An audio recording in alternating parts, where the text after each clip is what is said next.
director oh.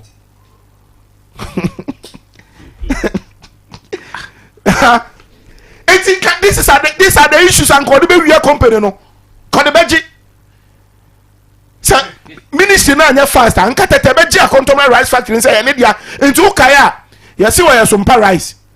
This is how he wanted to steal the contomer rice factory. Meanwhile, a contomer rice factory whom crata any me the copy amount my own photocopies. Yes. And no okoha.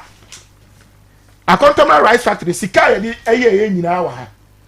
Close to 6,745,320.72. Yes. A ministry in a yes. Yes. And so MPC any dia. Now, Minia, the person here for say last year Ghana buying. Na now the Danko Akufo-Addo are buying. Answer na yebesi a contomera rice factory no. And odwene ho say a contomera ye twa koko no bebre agu. Enu nti adwuma e ho no akofom nti amahia ba. Na what is the alternative adwuma ye be ye no akontomera? Ena one kuafo di nkomo ne ehu say akuafo no dodo na duamo. Dise akuafo no duamo de a ene emu dua wi a ye ni afidi a ye de be so ho ne aye ho no ma. Enu nti yenye rice factory oni be see rice factory. Nti ye see rice factory ne ye say ministry ne say akuafo na omu duamo no omu form the friend rice farmer based organization.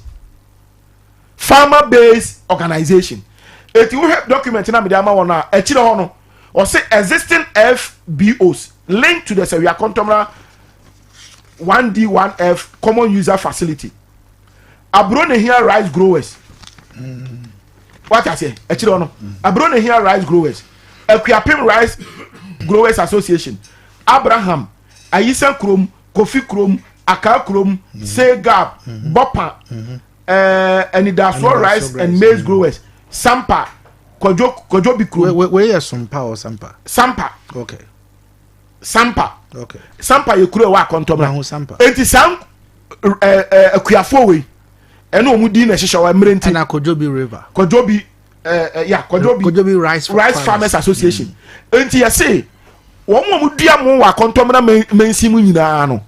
Omumu no ombedua no. Omum form ekuo na yato mo no wo saa akuafo no.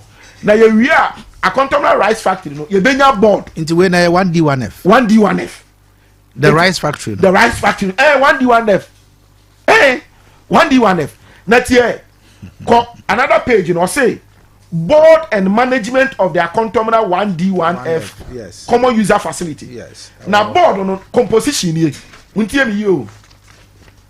Or say the Ministry of Trade and Industry has constituted a 9-member board of directors that has oversight responsibility for the management and operation of the factory.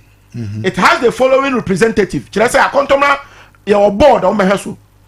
So we are Contomera District Union of Rice Producers Association. Correct. Any person three. It's the rice growers now what you don't want mabodi no. Omumi and some board no so no man shall for any amudria for the year deal. Ministry of Trade and Industry almost rep one. Yes. Traditional authority, say, and him for what contomera mention in our finance and accounting professional. One. Mpacho finance and accounting professional. One. Mpacho board in the composition in the Mpacho Alajon of Boatete were a board member in the composition in the Mpacho Alajon of Boatete were a board member. It's a hif and follow member. It's a hif and follow within. The board no Teteka within. The board no Teteka.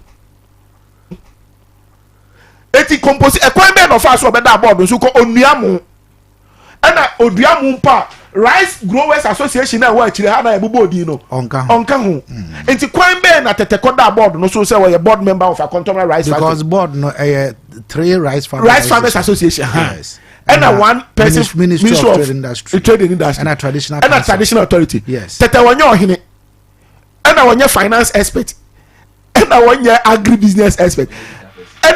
So how did he go to the board?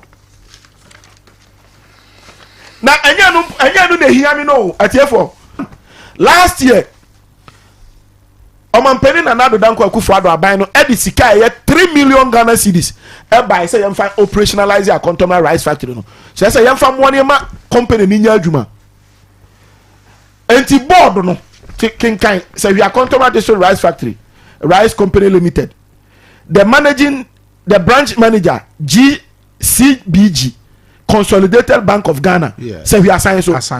Dear sir, request for funds transfer. Correct. Can me? I was at a meeting held by the board members in the company premises on Etiatie for mutiemi.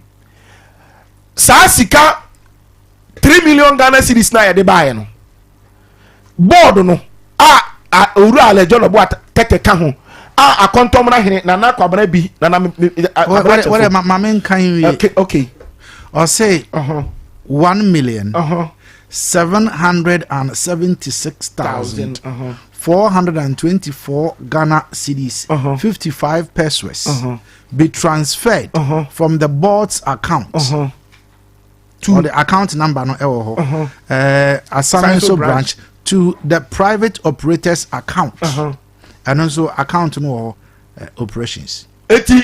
Whose account number is this? Laboni. Laboni ni ye private operator. Yeah, who is that private operator? Your friend Odum MP ni na de ne buy. So my private operator no nya Akontomra rice factory no onye operate.